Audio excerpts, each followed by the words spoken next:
बिस्मिल्लाहिर्रहमानिर्रहीम, अस्सलाम वालेकुम। लाइव में डॉक्टर शाहिद मसूद के साथ मैं हूं सुमेरा सलीम। नाज़रीन, DGISPR lieutenant general Ahmed Chaudhry साहब ने कहा कि अफगानिस्तान से जुड़े मामलात का हल सिर्फ वो हुकूमत है जो अवाम की नुमाइंदा हो, जबकि दूसरी जानिब chairman Peoples Party Bilawal Bhutto Zardari साहब ने कहा कि वज़ीर आज़म की ज़ेर क़यादत मुस्लिम लीग नून के वफ़द ने 27वीं आईनी तरमीम की मंजूरी के लिए हिमायत मांगी है, जबकि IFPR ने अरबपति टैक्स चोरों के खिलाफ कार्रवाइयाँ तेज कर दी हैं। इसके अलावा भी दीगर मौज़ूआत पर आज हम गुफ्तगू करेंगे। स्टूडियो में हमारे साथ मौजूद हैं डॉक्टर शाहिद मसूद। अस्सलाम वालेकुम डॉक्टर साहब। जी, आपको भी नहीं। डॉक्टर साहब, रियासती ईमानों से एक बार फिर आईनी तरमीम की बास गश्त जो है सुनाई दे रही है, क्या एक और तरमीम होने जा रही है? मेरा तो ख्याल है, पहले तो वो जो खबर है ना वो बड़ी दिलचस्पी की है कि ये लोगों ने इस मुल्क में जी वो उनकी आमदनी है नहीं और ख़र्चे जो वो करते हैं तो उसकी तहकीकात शुरू हो गई हैं। सही।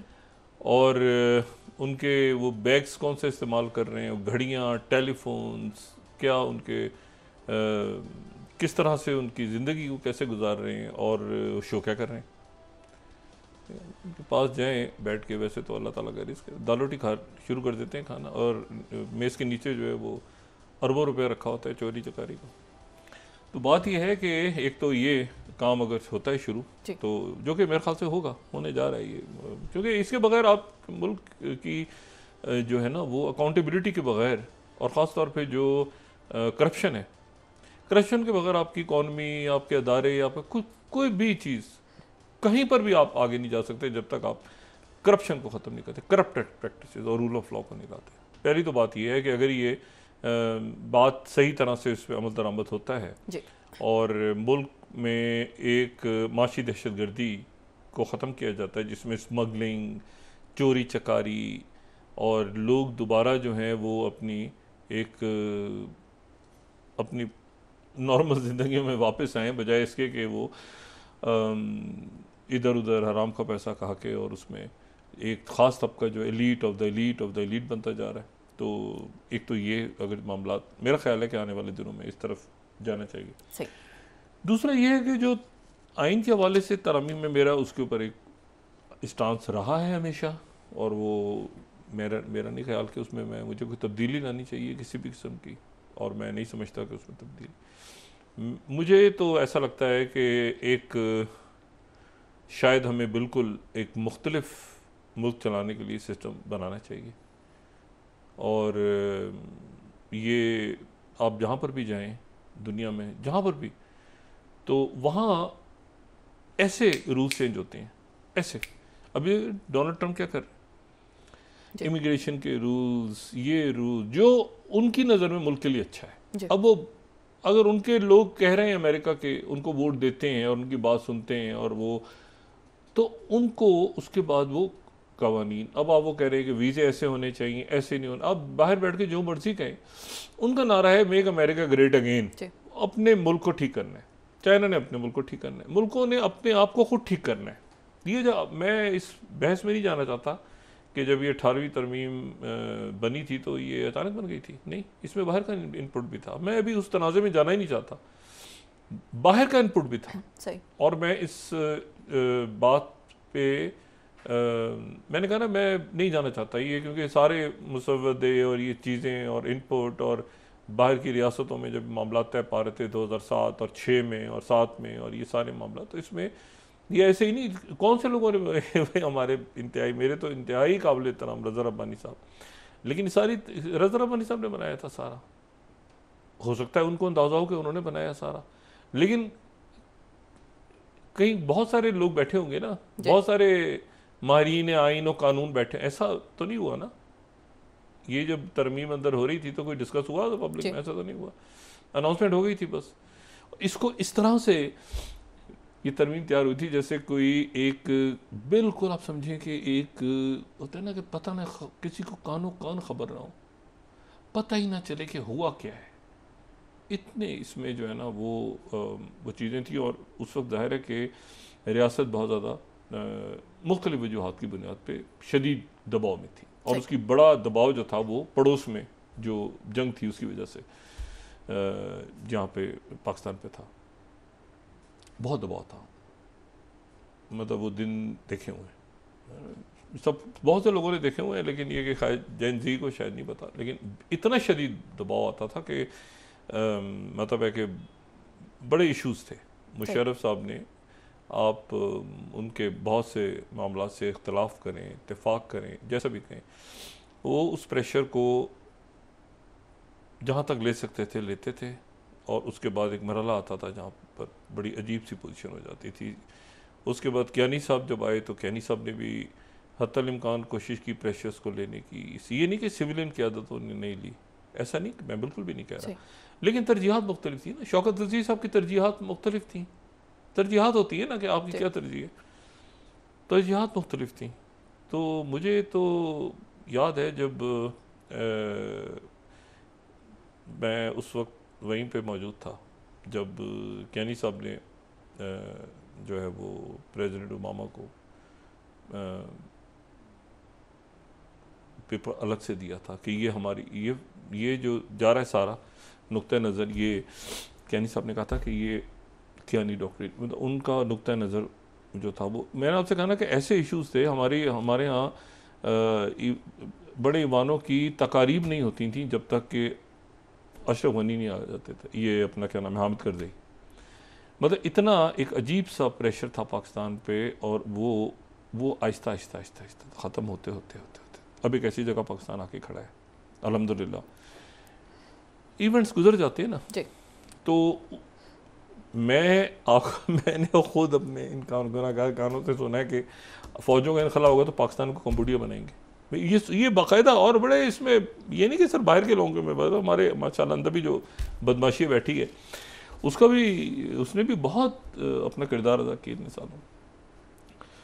अब ये है कि अब हमारी अगली जनरेशन है, अब आगे मुल्क ने कैसे चलना है, और उसमें अकाउंटेबिलिटी, उसमें रूल ऑफ लॉ, उसमें बुनियादी इंसानी हकूक़, पानी, बिजली, गैस के बिल, नौकरियाँ,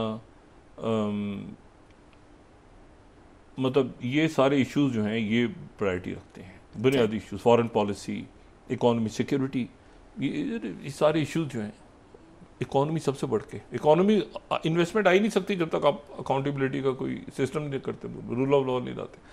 बाकी मेरे लिए ये 27वीं है, 26वीं है, 28वीं है, मुझे और कौन सी शिक में क्या चीज़, असल बात है कि लोगों को क्या मिल रहा है, लोगों को आप क्या दे रहे हैं मुल्क में। तो कोई भी ऐसा, मैं आपसे कह रहा हूँ ना कि बाहर के मुल्कों में जाएं, आप खलीजी रियासतों में जाएं, वो एक दिन खुश होते हैं, एक दिन टैक्स लग के वो इधर से अपने आपको ठीक करते रहते हैं, और पूरी दुनिया। इशू ये है कि लॉ एंड ऑर्डर, ये सारे, और इसमें ये सोशल अनरेस्ट ख़त्म हो मुल्क में, वो तरामीम के नतीजे में असल बात यह है कि ये होना चाहिए, ठीक है ना। 18वीं तरमीम की कोई बहुत ज़बरदस्त उसका कोई नक्शा नहीं था, उसके जो खदोखाल बन रहे थे, तो खदोखाल बनने में कोई जो है वो ऐसी चीज़ नहीं थी, उसमें एक जज्बातियत वाली फैक्टर ज़रूर था, लेकिन वो जब बना था तो अगर वो इतनी अच्छी चीज़ होती तो उसको बड़ा खुल के डिस्कशन होता ना उसके ऊपर, बड़ा बार एसोसिएशन बैठती, अदालतें बहुत डिस्कस होता ना, तो उसमें रज़ा रब्बानी साहब ने तो बड़ा अच्छा अपना इनपुट था। मैं फिर दोबारा बता रहा हूँ कि रज़ा रब्बानी साहब का इनपुट अच्छा था, लेकिन बाकी इनपुट्स क्या थे वो कभी इसको छेड़ेंगे, ठीक है ना। ऐसे ही नहीं होता थी, इतनी बड़ी तरमीम जो हो रही थी उस वक्त, और वो बिल्कुल किसी को, अभी तो कम से कम डिस्कस तो हो रहा है ना, इतने दिन पहले पब्लिक में आ गई हैं कुछ चीज़ें। एनीवे, जो मुल्क के लिए हो वो अल्लाह ताला बेहतर करे, कुछ चीज़ें मान ली जाएंगी, कुछ नहीं होगा। अभी जब आएगी तरमीम तो उस पर बात करने के लिए मैं उस बुनियादी इशू पे हूँ कि 18वीं तरमीम भी जब आ रही थी ना तो किसी को पता ही नहीं था कि क्या है, और जो है वो उसमें बाद में पता चला कि क्या उसमें इश्यूज़ हैं क्या नहीं। कुछ अच्छी बातें भी थी, ये नहीं कि सारी बुरी बातें, कुछ अच्छी बातें भी थी मुल्क के, लेकिन मजमूई तौर पे कहीं मैं ये नहीं कह सकता कि उन तरमीम के नतीजे में मुल्क किसी बहुत बेहतरी की तरफ चला गया। और अब देखेंगे तरमीम कैसे आती हैं और मुल्क के लिए अच्छा हो जो भी हो। ये बात है। दूसरी बात जो है वो ये है कि अब तो आने वाले दिनों में ये तरमीम आएंगी। मुझे किसी ने पूछा कि कैसी इन तरमीम के नतीजे में क्या होगा, मैंने कहा बहुत अच्छा होगा। उन्होंने कहा कैसे, मैंने कहा इससे ज़्यादा ख़राब सूचना हो नहीं सकती, जब जो भी होगी इससे बेहतर ही होगी, जो भी कुछ होगा इससे तो बेहतर ही होगा ना, जो इस वक्त जो हो रहा है, मतलब इस वक्त जो हो रहा है मुल्क में उससे तो बेहतर ही होगा।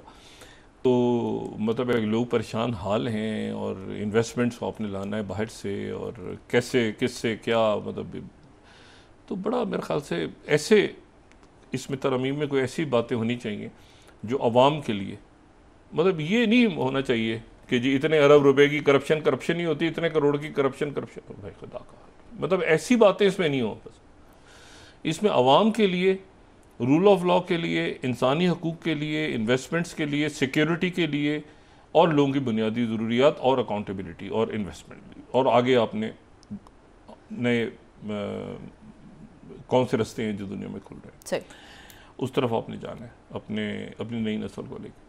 तो देखते हैं कि किस तरह से बातें जाती। 60 मिनट्स बड़ा मकबूल शो है।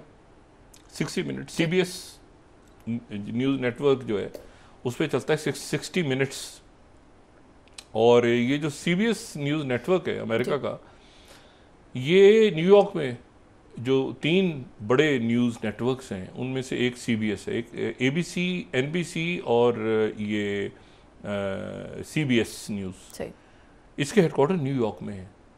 और ये जो CBS है ये 1929 में ये बना था एज ए रेडियो। इसने काम शुरू किया था न्यूयॉर्क से, और सेकंड फिर ये टीवी आ गया तो टीवी स्टेशन बन गए, और फिर ये जो है ये एक बड़ा उनका पुराना, क्योंकि सेकंड वर्ल्ड वॉर के अंदर इसका बड़ा रोल था CBS का। तो ये पैरामाउंट ने फिर इसको ले लिया। पैरामाउंट जो जिनकी फिल्म्स भी हैं और सारा जिनका मूवीज़ में शुरू में आता है पैरामाउंट मूवी। तो 60 मिनट्स जो है उसमें प्रेसिडेंट ट्रंप तशरीफ़ लाए, उसके मकबूल प्रोग्राम में प्रेसिडेंट ट्रंप कल तशरीफ़ लाए, और वो 60 मिनट्स जो है वो उनका एक बड़ा, और उनकी नौरा ओ'डोनेल हैं जो उनकी मेज़बान हैं इस प्रोग्राम को जिन्होंने होस्ट किया।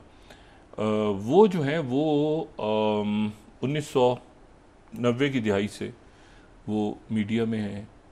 वो पहले NBC में भी नहीं हैं, वाइट हाउस की कॉरेस्पॉन्डेंट के तौर पे मैंने उनको देखा हुआ है। एक ज़माने में उनसे मुलाकात हुई थी, वो उस वक्त वाइट हाउस के लिए कॉरेस्पॉन्डेंट थी, मेरा ख्याल है किसी और नेटवर्क के लिए। वो उस प्रोग्राम की मेज़बान थी, और प्रेसिडेंट ट्रंप को उन्होंने CBS में 60 मिनट का इंटरव्यू दिया, जो कि इंतहाई अजब इंटरव्यू था। अच्छा, वो इंटरव्यू अजब इसलिए था कि उसका बैकग्राउंड ही अजब था। वो 90 मिनट का इंटरव्यू था, और प्रेसिडेंट ट्रंप ने का एक ख़ास जो है ना CBS न्यूज़, सारे मीडिया, लेकिन CBS के साथ उनका ख़ास एक जो है ना एक फटा पड़ा हुआ है, पेचा पड़ा हुआ है। और CBS के साथ पेचा ही पड़ा हुआ है कि जब वो प्रेसिडेंट के कैंडिडेट थे पिछले साल, तो उस वक्त ये हुआ कि CBS ने जो है वो प्रोग्राम्स हुए, ठीक है ना, मीट द प्रेस और 60 मिनट्स और ये सारे जो प्रोग्राम चल रहे थे ABC न्यूज़ पे और इस पे तो प्रेसिडेंट वो कैमिला हैरिस और प्रेसिडेंट ट्रंप के उसमें कहीं CBS ने प्रेसिडेंट ट्रंप के इंटरव्यू को काट दिया, एडिट कर दिया। अच्छा, ये रात वाला जो इंटरव्यू कल जो हुआ है ये भी 90 मिनट का इंटरव्यू था, इसको 60 मिनट में चला दिया। अब प्रेसिडेंट ट्रंप को पता है कि ये 60 मिनट्स का है, इससे ज़्यादा इंटरव्यू नहीं है, मगर उन्होंने इंटरव्यू में लताड़ना शुरू किया। पहले तो उन्होंने मेज़बान को लताड़ा, ये जो नौर हैं, उन्होंने कहा क्या तुम ये वो उन्होंने तबीयत साफ़ की। उसके बाद चैनल की तबीयत साफ़ की, CBS की। उन्होंने कि पैसे देते हो, पैसे दे हो, ये किया वो किया, आगे पीछे उन्होंने चैनल को लताड़ दिया। अच्छा, चैनल को लताड़ने की वजह यह है कि ये जो CBS है इसने पिछले साल वो चूंकि एडिट कर दिए बहुत से प्रोग्राम, तो प्रेसिडेंट ट्रंप कोर्ट में चले गए, और कोर्ट में उन्होंने 20 बिलियन और 20 बिलियन, पहले 20 बिलियन का एक चैनल पे और फिर 10 बिलियन पे वो आ गए, और फिर आखिर में उनके जो मामलात हैं वो 16 मिलियन पे सेटल हुए। ठीक है। अच्छा, अब ये मैं CBS न्यूज़ का ही मैं आलामी बता रहा हूँ, तो मैं आपको बताता हूँ कि ये हुआ फिर क्या हुआ, फटा क्या हुआ। ये CBS न्यूज़ ने फिर चंद महीने पहले ये ऐलान किया कि फर्स्ट लाइन, ये उनके प्रेस रिलीज है CBS न्यूज़ की, कि पैरामाउंट और president Trump reach 16 million settlement over 60 minutes loss. 60 minutes के ऊपर ये प्रोग्राम अदालत के अंदर है, ये जुलाई में सेटलमेंट हुई $16 मिलियन में। उसके बाद ये हुआ, अच्छा उससे पहले ये हुआ था कि CBS न्यूज़ नहीं, कि उससे पहले जो प्रेसिडेंट नहीं थे तो वो खाली प्रेसिडेंट तो लिखा ही नहीं उन्होंने। CBS जब उम्मीदवार थे तो उन्होंने कहा कैमिला हैरिस जीतेंगी, तो ये हुआ ये था कि सेकंड, ये उनके मैं सीबीएस न्यूज़ की प्रेस रिलीज में बता रहा हूँ आपको। Trump sue CBS News over 60 minutes interview with Kamala Harris. Network says के sue is completely without merit. पहले यहाँ से फड्डा शुरू हुआ 2024 के अक्टूबर 31 अक्टूबर को, और ख़त्म इस पे हुआ कि प्रेसिडेंट ट्रम्प ने 16 मिलियन चैनल ने पे किए प्रेसिडेंट ट्रम्प को। प्रेसिडेंट ट्रम्प कोर्ट में चले गए, प्रेसिडेंट बन गए, उनको पता ही नहीं था ये प्रेसिडेंट बनेंगे। उसके बाद ये हुआ कि इस फड्डे के नतीजे में सीबीएस न्यूज़ के अलाम ये पढ़ रहा हूँ मैं, ताकि आपको पता चले कि ये सीबीएस पे क्या हुआ है। उनकी जो वेंडी मैकमोहन है थर्ड, वो स्टेप डाउन कर गई as a president and CEO of CBS News stations and CBS Media venture. वो उनको इस्तीफा देना पड़ गया। अच्छा, अब ये हुआ कि प्रेसिडेंट ट्रम्प जो हैं उन्होंने पहले जनाब 90 मिनट का इंटरव्यू दिया। अब मीडिया नेटवर्क को लताड़ा तो नेटवर्क ने काट दिया, उसको एडिट कर दिया। अब सोचिए ना कि आप किसी टीवी चैनल पे बैठे हो और आप कहें कि आपके सामने मेज़बान हो, तुम्हें कुछ आता नहीं है, चैनल तुम्हारा ये वो फजूल लोग हो तुम, ये तो मुझे चैनल उसको रिकॉर्ड हो रहा है प्रोग्राम, तो वो उन्होंने उसको एडिट करके उन्होंने 90 मिनट का जो प्रोग्राम है, 90 मिनट से ऊपर चलेगी गुफ्तगू, प्रोग्राम का नाम है 60 मिनट्स, वो उन्होंने काट कूट के 60 मिनट का चलाया और 60 मिनट का चला। प्रेसिडेंट ट्रम्प ने उसके बाद क्या किया कि वो अपने यूट्यूब पे उन्होंने जो है और पूरा चैनल का जो इंटरव्यू है उन्होंने वो रिलीज कर दिया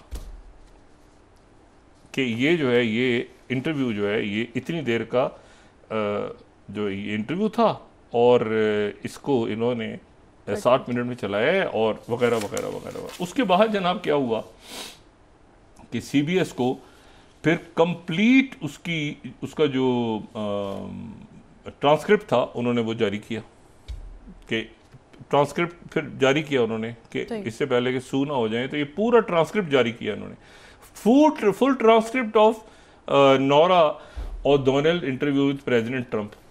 ठीक है, चला उसमें से थोड़ा डाल दिया उन्होंने उस पर सारा, और वो जो है और प्रेसिडेंट ट्रम्प जो है उन्होंने ये उनके बड़े एक करीबी दोस्त हैं, उनका नाम है लैरी एलिसन। लैरी एलिसन दुनिया के अमीर तरीन शख्स हैं इस वक्त, और कोई 354 बिलियन डॉलर्स या कुछ ऐसे ही, मतलब ये ओरेकल के जो हेड हैं, जो 81 ईयर्स ओल्ड, ठीक है, ओरेकल के हेड हैं उनके, और प्रेसिडेंट ट्रम्प के बड़े करीब हैं। ठीक है, ओरेकल के हेड अमीर तरीन शख्स दुनिया के, और ये जो है ये इलॉन मस्क से, वो इलॉन मस्क को पीछे छोड़ के ये आगे जा चुके हैं, ओरेकल को हेड करते हैं।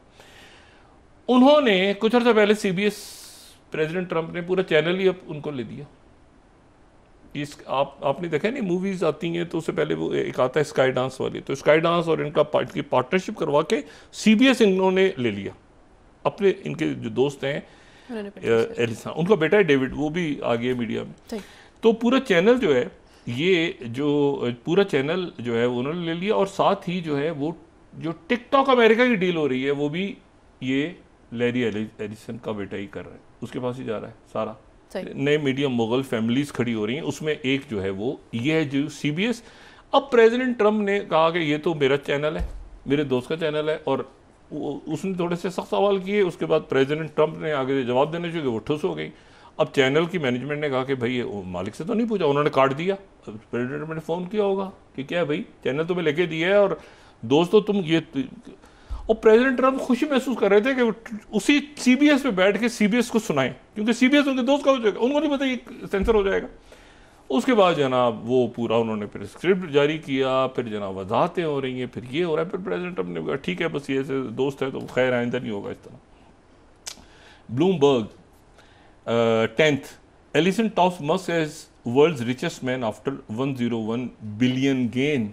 ये हैं लैरी जो एलिसन है, ये अब 101 बिलियन ज़्यादा बड़े हैं, तो ये कुछ मैंने कहा ना कुछ 350-400 बिलियन एक आदमी के पास, कंपनी के पास नहीं, एक शख्स की जो अपनी ज़ाती दौलत है वो बिलियंस में है। तो प्रेसिडेंट ट्रम्प जो है, ये बहरहाल ये तो इंटरव्यू की कहानी हुई कि 90 मिनट का इंटरव्यू। अच्छा, ये बताना इसलिए ज़रूरी है कि बताओ ये हो क्या रहा है इस वक्त, ये पूरा सिस्टम में कैसे आगे मूव कर रहे हैं। और अमेरिका को ट्रम्प से इसलिए डिस्कस करते हैं क्योंकि दुनिया की पावर्स टकरा रही हैं ना, जिसको हर जगह जंगें हो रही हैं, तो उस पर आप बात वहीं से शुरू करते हैं कि फिर आगे से चाइना कैसे रिस्पॉन्ड कर रहा है, रशिया, जंगें, सूडान, ग्रेट पावर रेवलरी चल रही है आपस में, ये ब्लॉक्स आगे किस तरह से बनते हैं, किस तरह। अब प्रेसिडेंट ट्रम्प ने वो 3-4 बातें की जो बड़ी क्योंकि उन्हीं बातों से फिर आगे निकलते हैं ना मामला। एक बात तो उन्होंने ये की कि उन्होंने तारीफ की पुतिन और शी जिनपिंग की, उनका स्ट्रॉन्ग मैन है, इतना आसान नहीं है उनके साथ करना। और दूसरी बात उन्होंने ये कही कि ये दोनों मुल्क जो हैं ये चुपके न्यूक्लियर वेपन्स के टेस्ट भी करते हैं, बताते नहीं हैं। हमारे यहाँ तो जमहूरियत है ना, तो आज आप जैसा मीडिया आ जाता है पूछने के लिए, ये करते हैं खामोशी के साथ, इधर उधर, पता किसी को नहीं चलता। अब वो जो खातून थी वो, अच्छा अब खातून को भी खूब कोसा जा रहा है कि तुमने इंटरप्ट क्यों नहीं किया। वो भाई खातून अपनी नौकरी से, उनके दोस्त का चैनल है। अब वो जो है वो जनाब लोग खूब कोस रहे हैं, दूसरे चैनल, दूसरे मीडिया के, रोका क्यों नहीं, बात क्यों नहीं की, पूछा क्यों नहीं। वो चैनल ने वो इंटरव्यू अभी पैसे दे के जान छुड़ाई है, अभी खरीदे, नया मालिक आया उनका।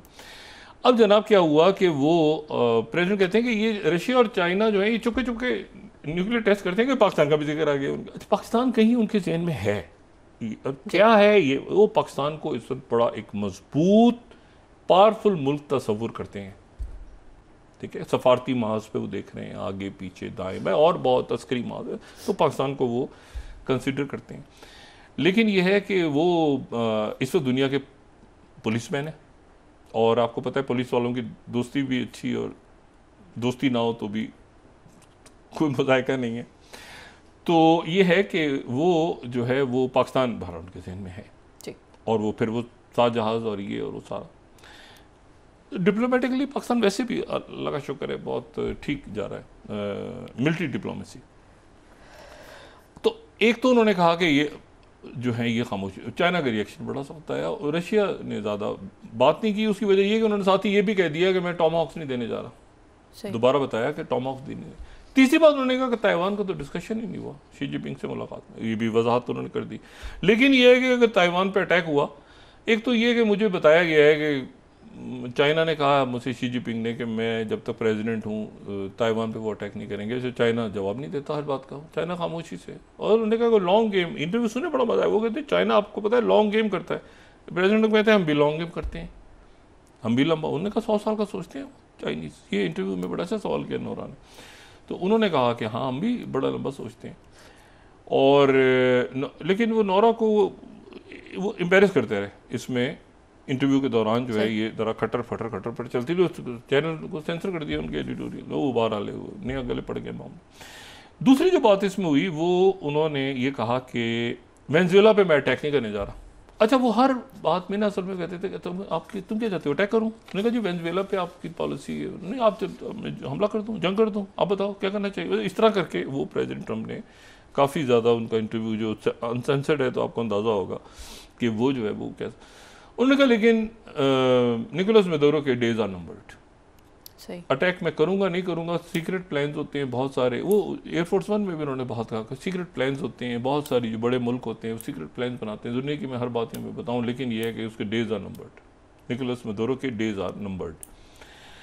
अच्छा, तो दूसरी बात उन्होंने ये कि इसके ऊपर चाइना का रिस्पॉन्स आया है कि शायद मतलब हम देखिए 90 की दिहाई से तो न्यूक्लियर टेस्ट नहीं हो रहे हैं ना, ये बात हम पहले भी कह चुके हैं कि न्यूक्लियर टेस्ट तो 90 की दिहाई में आखिरी सोवियत यूनियन जब से रशिया बना है तो उसने तो टेस्ट ही नहीं किया। चाइना ने आखिरी 96 में किया था, 90s में हुआ पाकिस्तान इंडिया, न्यूक्लियर टेस्ट तो हुए नहीं उसके बाद। जब से ये सदी शुरू हुई है तो इन 25-26 सालों में तो सिर्फ नॉर्थ कोरिया ने टेस्ट किए। अब वो कह रहे हैं अब पता नहीं करते हैं नहीं करते, बहरहाल वो आगे निकल गए उस बात से। फिर उन्होंने कहा कि ये नेतन्याहू को उन्होंने कहा कि ये गज़ा का जो मुआहदा है ये बिल्कुल अपनी जगह मौजूद है, ये किसी तरह से भी ये फ्रिजाइल नहीं है। अगर किसी का ख्याल है कि फ्रिजाइल है तो ये फ्रिजाइल बिल्कुल भी नहीं है। फिर उन्होंने कहा कि मैंने नेतन्याहू को जो है वो उसको बेगुनाह जेल में डाला हुआ है, बड़ी ज़्यादती हो रही है सब कुछ, लेकिन ये कि मैंने उसको फोर्स किया कि वो मैंने दबाव डाल के ये सीज़ फायर एग्रीमेंट करवाया है।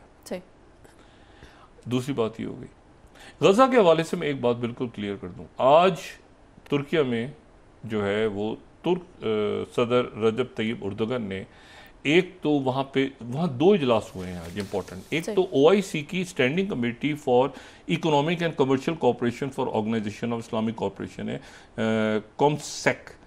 ये OIC जो है इसकी 4 स्टैंडिंग कमेटीज़ हैं। OIC अरब लीग नहीं, OIC की 4 स्टैंडिंग कमेटीज में से एक स्टैंडिंग कमेटी ये है जो कि बड़ी इंपॉर्टेंट है, जो कि इकोनॉमिक इश्यूज और कमर्शियल इश्यूज को देखती है OIC के मुल्कों में। इसका एक तो इसका इजलास हुआ है, उससे प्रेसिडेंट उर्दुगन ने वहाँ पे डेलीगेशन से बात करते हुए सीरिया के ऊपर बात की है कि सीरिया में हम आगे शाम के अंदर जो डेवलपमेंट है और बाकी बात और गज़ा की बात भी हुई और ये सही है। तो प्रेसिडेंट उर्दुगन ने दूसरी जो मीटिंग हुई है वो मीटिंग हुई है जो उनके तुर्क वज़ीर ख़ारजा, 8 मुल्कों के वज़ीर ख़ारजा मिले हैं, तुर्की, Saudi Arabia, Qatar, Pakistan, UAE, Jordan और इंडोनेशिया, ठीक है ना। तो साथ 8 मुल्कों के जो है वो वज़राए ख़ारजा मिले हैं।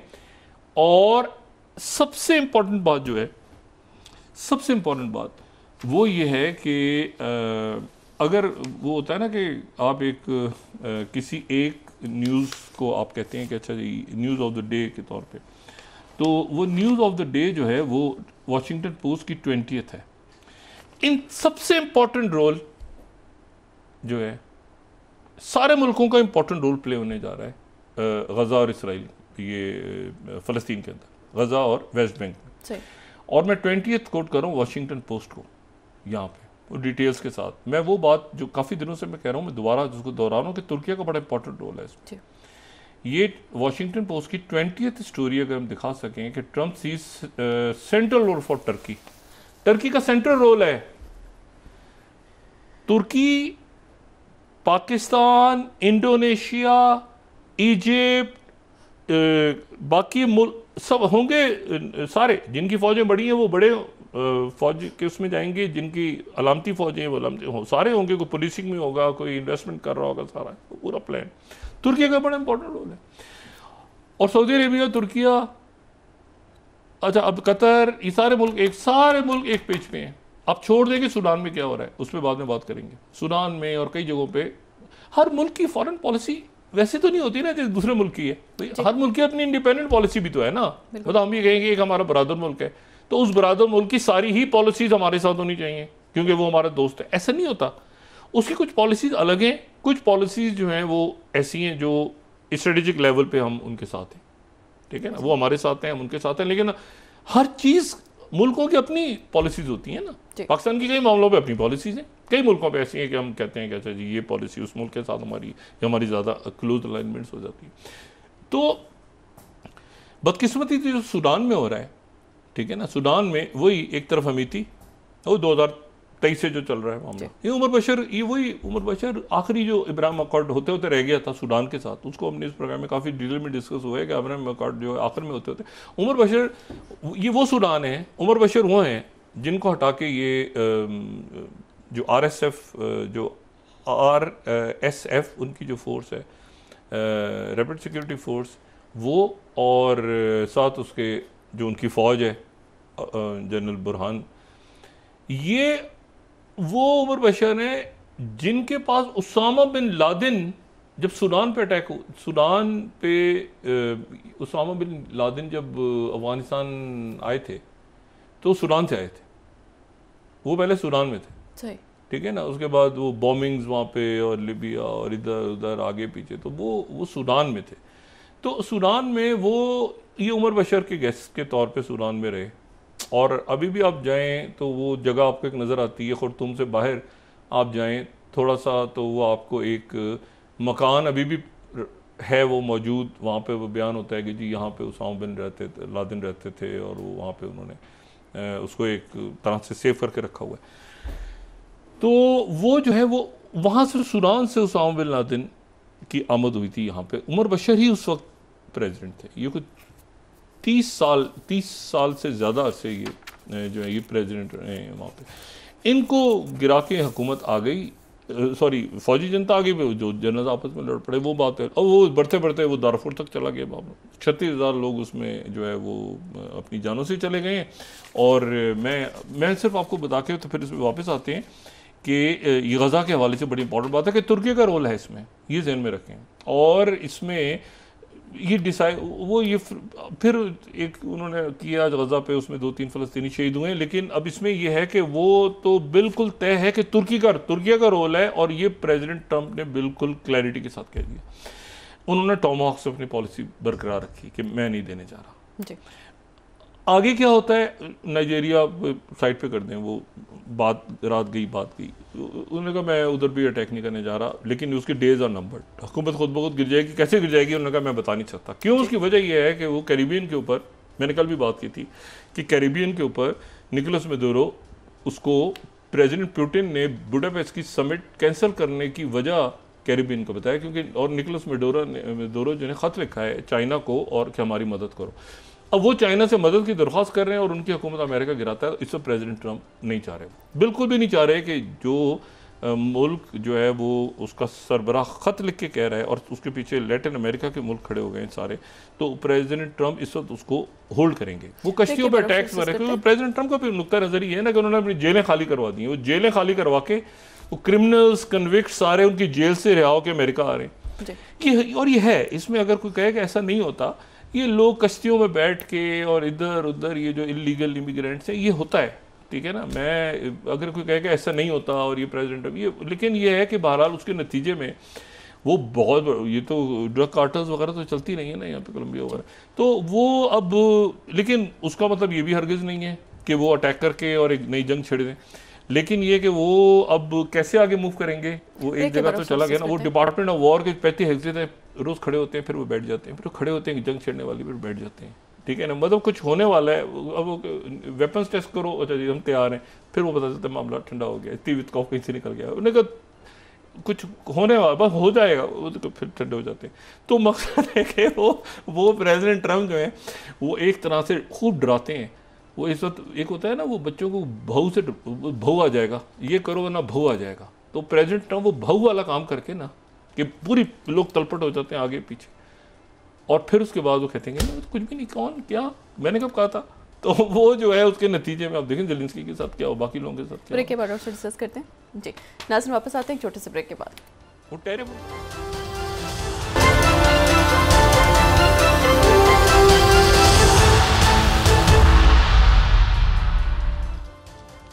वेलकम बैक नाज़रीन। डॉक्टर साहब, वज़ीर ख़ज़ाना ने कहा है कि टैक्स निज़ाम समेत जो है दीगर शोबों में इस्लाहात लाई जा रही हैं, कितना ज़रूरी है कि वक्त के साथ जो शोबों में इस्लाहात लाई जाए?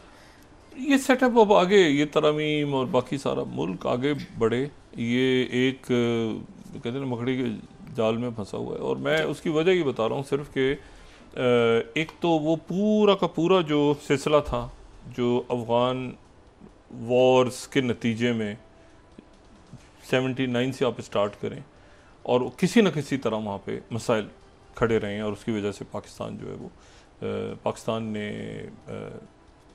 बहुत असर पड़ा है। तो हमारे अफ़गान भाई जो हैं, एक तो वहाँ ज़लज़ला आया, उसके लिए अल्लाह ताला वहाँ पे खैरियत सब लेके जाए, लेकिन ये है कि उनके ऊपर से भी प्रेशर ख़त्म हुआ है, पाकिस्तान के ऊपर से भी प्रेशर्स ख़त्म हुए हैं, और अब जो है वो आगे बढ़ना है, ठीक है। और आगे बढ़ना है, और आगे कैसे बढ़ना है वो अब दुनिया का पूरा ऑर्डर देखें ना, अब हम IMF और ये सारे अब आगे कैसे ब्रिक्स हैं, करेंसी, डिजिटल करेंसी, फिनटेक, आगे कहाँ दुनिया जा रही है आगे, डिग्रीज ख़त्म होती जा रही हैं, यूनिवर्सिटीज़ का कॉन्सेप्ट ख़त्म हो रहा है, कॉलेजेस का सिलेबस कैसे होगा, क्या होगा, स्किल सेट कैसे देने अपने बच्चों को, मतलब कैसे आगे, ये बच्चों से मुराद सिर्फ यंग यूथ नहीं बल्कि बड़े लोग भी आने वाले दिनों में ज़ाहिर है कि वो उनकी जॉब्स भी फारिग हो रही हैं, ख़ासतौर पे जो डिग्री होल्डर्स हैं, स्किल सेट्स नहीं हैं। तो ये है कि ये बड़े आने वाले दिनों के अंदर बड़े बड़े चैलेंजेस हैं। अच्छा, एक इसमें जो है वो प्रेसिडेंट ट्रंप का जो उनको, जो मैंने आपसे कहा ना कि इस दरमियान जो है वो उन्होंने ये ज़ोहरान ममदानी का ख़ास तौर पे जिक्र आया। ज़ोहरान ममदानी जो है 34 साल ज़ोहरान ममदानी, ये न्यूयॉर्क के मेयर का इलेक्शन होने लगा है, उससे ये 24-48 घंटे पहले ये इंटरव्यू होने हुआ। और प्रेसिडेंट ट्रंप, ये ज़ोहरान ममदानी जो है ये युगांडा की इनकी पैदाइश है, पेरेंट्स इनके इंडिया से हैं और ये बड़े, तो प्रेसिडेंट ट्रम्प ने वहाँ पे कहा कि नहीं वो सोशलिस्ट नहीं है, कम्युनिस्ट है, ठीक है, ख़तरनाक है बहुत ज़्यादा। और उन्होंने ये कहा, बड़ी शदीद तनकीद की उन्होंने कहा कि उसने कहा जी वो तो बिल्कुल लोग उसको आप ही की तरह से देखते हैं कि जैसे अब वो एक लेफ़्ट विंग, जैसे आप राइट विंग के हैं तो वो आप लेफ़्ट विंग थे। तो प्रेसिडेंट ट्रम्प आगे से कहते हैं मैं ज़्यादा स्मार्ट नहीं हूँ उससे। ये इंटरव्यू मेरा उन्होंने कहा मैं ज़्यादा स्मार्ट हूँ उससे। और उन्होंने कहा कि कितना ही बुरा क्यों ना हो, लेकिन यह है कि मैं एक डेमोक्रेटिक पार्टी के जो कैंडिडेट हैं उनके सामने एंड्रियो उनको वो ये मेरा ख्याल है कोई 10-11 साल तो न्यूयॉर्क के गवर्नर रहे, तो ज़ाहिर प्रेसिडेंट ट्रम्प न्यूयॉर्क में ही हैं तो उनसे उनका अच्छा रहा होगा, मरासिम अच्छे रहे होंगे, तो ये गवर्नर न्यूयॉर्क के रहे हैं। लेकिन ये है कि पॉपुलैरिटी वाइज और जो इंडिकेटर्स हैं वो ये हैं कि ममदानी जो हैं वो जीत रहे हैं, ठीक है, और ममदानी जो है वो लोगों से मिल भी रहे हैं और ये डाउन टू अर्थ और मतलब अपने आप को अटैच कर रहे हैं, लोग इनके साथ बात कर रहे हैं। एक होता है ना वो मतलब है कि गर्दन अकड़ी हुई वो, तो वहाँ पर हर मुल्क में वो ये होता है ना बिल्कुल डाउन टू अर्थ, हर एक से मिलना जुलना। इनको ज्यूज भी सपोर्ट कर रहे हैं, इनको इमिग्रेंट्स भी सपोर्ट कर रहे हैं, लोकल्स भी सपोर्ट कर रहे हैं, इनको मुस्लिम्स भी सपोर्ट कर रहे हैं, क्रिश्चियन मज़ाहिब से हट के अंदर वहाँ के लोकल अमेरिकन इमिग्रेंट्स सब सारे लोगों का जो एक और डाउन टू अर्थ यूथ, नए आइडियाज़, नई बात। अच्छा, इंडिया के भी बहुत खुद ही इंडिया से इनकी फैमिली है, लेकिन ये मोदी सरकार के सख्त खिलाफ हैं, कहते हैं कि वो आएगा तो मैंने तो देखा हुआ गुजरात में क्या हुआ था, मैं तो सामने हुआ था गुजरात में जो हुआ था, ये याद दिलाते हैं 2002 जेल में फैमिली वहाँ, तो मुझे तो पता है। और साथ ही ये नेतन्याहू के बड़ा सख्त और फ़लस्तीनियों के हामी, तो ये अब मेयर का इलेक्शन, लेकिन ये कि पब्लिक की जो पल्स है उसके ऊपर इनका हाथ है, तो वो ये कोई ऐसी ना कोई अरब खरबपति फैमिली है, बड़े अच्छे सेल्फ मेड लोग हैं। अब इनके मुकाबले पे वो कैसे हो रहा है, वो प्रेसिडेंट ट्रम्प ने दिल भी लिया हुआ कि न्यूयॉर्क में उनका भी सारा न्यूयॉर्क में और वहाँ का मेयर आ जाए दूसरा, तो ये मामला बड़ा अजीब सा हो जाएगा। अच्छा, अब ये है कि ये तो प्रेसिडेंट ट्रम्प ने ख़ास तौर पे ये भी कम्युनिस्ट बड़ा उन्होंने तरक्की को, डेंजरस आदमी है, कम्युनिस्ट है और सोशलिस्ट नहीं है, कम्युनिस्ट है। अब इस बहस में फ़िलहाल जाना बेकार है कि सोशलिज्म और कम्युनिज्म में क्या फ़र्क है, लंबी बात हो जाएगी। लेकिन ये कि प्रेसिडेंट ट्रम्प की क्या जहन में है सोशलिस्ट, असल बात तो ये है ना कि वो सोशलिस्ट किसको कहते हैं और वो कम्युनिस्ट किसको कहते हैं, मतलब वो क्या समझते हैं कि ये क्या मेरे या किसी मतलब यहाँ पे लेनिन या मार्क्स के आने से कोई वो भी आके बैठ जाएंगे, तो उनके अवतार बैठ जाएंगे आके AI से बने हुए, तो वो भी कोई एक्सप्लेन नहीं कर पाएंगे। असल में प्रेसिडेंट ट्रम्प किस तरह देखते हैं तुर्की का रोल यहाँ पे गज़ा में होने जा रहा है। और उसके साथ ही जो इम्पॉर्टेंट बात है पाकिस्तान के हवाले से वो ये है कि एक तो ग्लोबल टाइम्स ने ये खबर दी एक्सक्लूसिव उन्होंने कि first batch of submarines under China Pakistan cooperation project 26th to enter service next year says Pakistan naval chief. ये तो एक ग्लोबल टाइम्स ने कल खबर लगाई, लेकिन रॉयटर्स ने आज जो खबर लगाई है उस खबर के अंदर एक पैराग्राफ है राइटर्स का अपना, हेडिंग तो लगा दी उन्होंने कि Pakistan eyes 2026 launch for first Chinese submarine in 5 billion arms deal. ये तो हो गया ना 27, ये अगर हम दिखाएं तो ये तो उनकी जो लेटेस्ट सबमरीन्स हैं वो आ रही हैं पाकिस्तान के पास, वो पाकिस्तान ज़ाहिर है कि, लेकिन ये जो खबर अंदर लगाई, ये जो तड़का लगाया है राइटर्स ने, वो कहते हैं upgrade on Pakistan submarine deal follows Pakistan Air Force using Chinese made J-10 fighter jets in May to shoot down Indian Air Force Rafale. अभी राइटर्स है, ये मतलब किसी का बयान नहीं है, राइटर्स की अपनी स्टोरी है कि भाई ये दूसरा हो रहा है। इससे पहले जो है वो इंडिया के राफेल गिरा दिए थे फ्रांस के बने हुए, तो अब जो है वो चाइना के साथ पाकिस्तान मिलके ही बना रहा है। इससे पहले चाइना के साथ मिलके पाकिस्तान ने जो J-10 फाइटर्स, ये वो बिल्कुल J-10 फाइटर्स नहीं है, वो पाकिस्तान ने उसको खुद पाकिस्तान के की अपनी टेक्नोलॉजी भी है ना इन चीज़ों में, तो लेकिन ये कि वो राइटर्स ने फिर एक उसमें तड़का लगा दिया। अब मैं इंडियन मीडिया को देखा था आज, उन्होंने ये मुझे नहीं समझ में आया, ये 29 है, बैड न्यूज़ फॉर तालिबान की बैड न्यूज़ ये क्या है, ये दिखाएंगे sir 29 as Pakistan plans 2026 launch for first Chinese submarine in 416 0.0000000 पता नहीं क्या prime minister Sharif plans to, अब इसको खबर को पढ़ें आप तो, लेकिन वो इतना एक अजीब सी एक चीज़ फैली है। इंडिया टुडे ने बात जो की है वो ठीक की है। 30th Pakistan to add muscle in Arabian Sea, deploy submarines develop with China in 2026। तो ये पाकिस्तान जो है वो नेवी पाकिस्तान की बहुत ज़्यादा जाहिर है कि नेवी का ही है ना ये सारा। आगे आप देखें ना, एयरफोर्स, नेवी, आर्टिलरी तो कितनी इंपॉर्टेंट है, ये तो अभी यूक्रेन ने बता दिया। फिर उसके बाद ये ड्रोन टेक्नोलॉजीज़ और वो सारी भी इस्तेमाल हो रही हैं। तो नेवी पाकिस्तान की जो है वो अब ये नेवी के अंदर एक बड़ी अपग्रेडेशन नेवी में हुई है। और ये दुनिया जो है आगे अब इसमें ये सारा करते करते ना, ये सारी बातें करते करते तो फिर वो आ जाता है सामने, इतना बड़ा दुनिया में इतना कुछ हो रहा है। उस आइन की उसके अंदर क्या है, वो भाई लोगों को आप अकाउंटेबिलिटी करें, रूल ऑफ लॉ बनाएं, इन्वेस्टमेंट्स लेकर आएँ, जॉब्स क्रिएट करें। जॉब्स क्रिएट कैसे करें, स्किल दें, स्किल लोगों को दें, ठीक है। और उसके बाद ये है कि आप सिक्योरिटी पे आप लोगों को सुकून चैन से मुल्क में वो रहें और अपना एक लॉ बनाएं, जो भी अमेंडमेंट्स का जो करना है। इशू ये है कि पब्लिक के लिए उसमें कुछ हो, उसमें एलीट अपने लिए रूल्स ना बनाए कि मेरे इतने खरब की करप्शन नहीं होती, ऐसे रूल्स नहीं चाहिए, ठीक है ना। मतलब है कि ये जो है ना, इसको ऐसे रूल्स चाहिए जिसमें आपको पता चले कि सेहत, हॉस्पिटल्स, ठीक है, उसके बाद आपके अगर जो टैक्स पेयर्स का पैसा है तो पेंशन, सड़कें उनको नज़र आए, ये हमारे टैक्स की लोगों को तोड़ते हुए भी सोचेंगे ना 100 दफ़ा कि ये हम जला रहे हैं, तोड़ रहे हैं, कुछ कर रहे हैं तो हमारा अपना नुकसान कर रहे हैं, हमारे टैक्स के पैसे। और रूल ऑफ लॉ, ये सारी चीज़ें, और उसके नतीजे में आप देखें, हम खुदा का शुक्र है कि तुर्की का रोल बना दिया प्रेसिडेंट ट्रंप ने तुर्की, तो ये नेतन्याहू की तकरीबन अब आप समझ लें कि उस तरफ मामला जा रहा है। उसने इधर उधर अटैक कर रहा है, इधर कर रहा है, उधर कर रहा है, लेकिन ये है कि वो उन्होंने कहा मैं उसके साथ बड़ा जुल्म हो रहा है, मैं माफ़ी की कोशिश करूँगा उसके लिए। इसका मतलब है वो प्रेसिडेंट ने माफ़ नहीं किया, सही, वो इसराइल के प्रेसिडेंट ने माफ़ नहीं किया।